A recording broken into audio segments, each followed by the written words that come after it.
Well, the primary one and my bread and butter, my holy grail will be the Indeed paid advertising for sponsored jobs. I think it's the biggest, I suppose, the biggest way to reach the biggest market, or the best way to reach the biggest market. We've got, like, on average in Ireland, we have about 5 million visitors just to the Irish site on Indeed every month. So essentially, the population of Ireland coming to Indeed, in Ireland. So getting your advertising right, again, putting the time and effort and the funding behind it to target the right candidates, using some of the tools I mentioned earlier, the free tools, in terms of generating the right content, and utilizing that whole Indeed network. So you're looking at Indeed, you're looking at Glassdoor, you're looking at our trusted media network to send it out to the other platforms, the socials, and all that as well.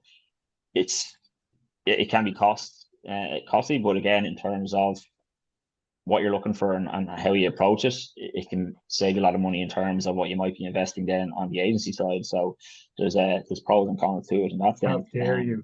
How dare you? Agencies are great. Everyone should Oh, use look, agencies. I work with agencies every day. I would not ever say otherwise. But it's just a fact that there is a difference in it.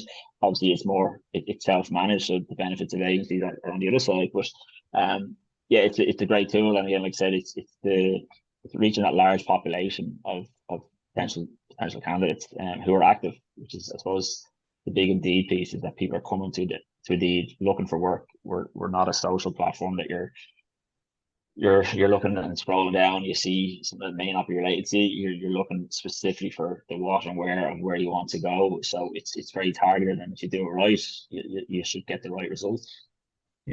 Yeah, no, thanks for that. I really appreciate it. Tara, for yourself, I know you've got a piece as well on this, like for LinkedIn's point of view, like what, do you want to talk me through that? Yeah, no problem. Do you mind if I share my screen? Absolutely, go for it. Yeah. Okay. My big investment piece, I think, should be about, if you were to invest in a tool to build a strategy. I think a strategy is a fancy word for a plan, right? So I think about, if any of us on this call wanted to develop a weight loss plan, we would need tools and data to start, or maybe meal prep plans, etc. You need that because you need to iterate your plan to understand, is it working? So LinkedIn Talent Insights would be my intelligence plugin, that if you hired me in the morning to recruit for software engineers and you told me to devise a plan on it, I have just literally plugged in the job title software engineer in Ireland. So number one, I can see the size of the talent pool available to me. This is all clickable data, which I won't go into. I can see who I'm competing with. So what companies out there are currently advertising, so therefore they're front and center in front of software engineers right now in Ireland.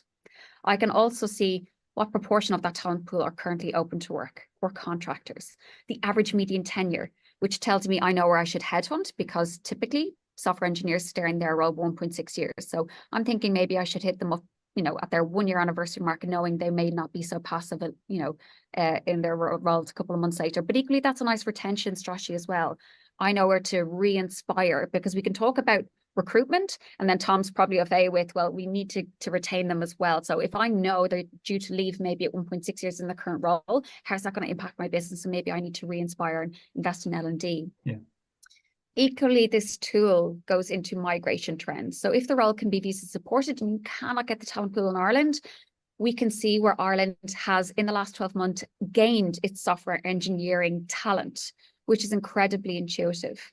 Also on migration trends as well, if you are in a particular industry, so software development, I can use this tool to select my industry. So on this call, we might have people from travel and tourism, retail, whatever it might be, but you can select your industry and understand, is there migration trends of software engineers coming into our industry, or are we losing them? And if we are losing them, why is that?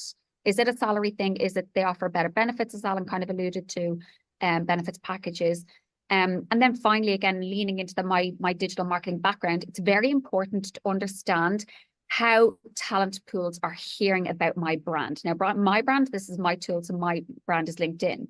But I can see, out of all the software engineers that engage with LinkedIn, a large proportion of them engage with my content, they visit my page, but the largest proportion actually view my jobs. Doesn't mean they applied, but they window shopped around my jobs. So that's leaning into that brand awareness piece, making sure that people are hearing about me. But I could use this tool, glean the data in seconds, and execute on a plan through, the likes of my recruiter license and advertising. But all this just informs me very quickly of how I'd go about filling a very hard role. And then managing customer, your expectations internally about how long might we need to fulfill on this position. Yeah. No, thank you so much for that, Tara. I could spend 40 minutes just on that. I think that's an amazing tool. I want to get my hands on it. I'll talk to you after. Tom, with yourself to finish up on something with I suppose with the cost, like what do you have in mind when it comes from your experience as a talent director, I suppose, like that? What do you bring to the table? I think certainly similar to Tara, it's getting the tools in place. It's either implementing or optimizing your ATS to make sure that you're using them properly. Take 2 steps backwards to make sure that your processes are in place, to make sure everything you need from, automated responses are there, the contracts are there, everything is there in place for you to be able to use that properly. And then whether you're using Gem or Calendly, one of the biggest time wasters that recruiters have, you want recruiters to be recruiting, not doing administration. So to allow them to schedule meetings, use a tool to do that. There are great tools out there like Gem and Calendly that allow you to spend your time talking to people rather than going through spreadsheets and working out, right, who we're going to go to next. Just on Tara's point there, the amount of times I've used LinkedIn Insights is phenomenal. I was at one company where they had better data than we have about people who were coming in and leaving the company. Another organization I work with, they were able to show us how much savings we could make by hiring directly. They reckon that 60% of our hires we already had contacts with. We were already in contact with them through various bits. So it's utilizing all these tools properly. And yes, there will be a cost involved, absolutely. But the savings on the other side are far greater.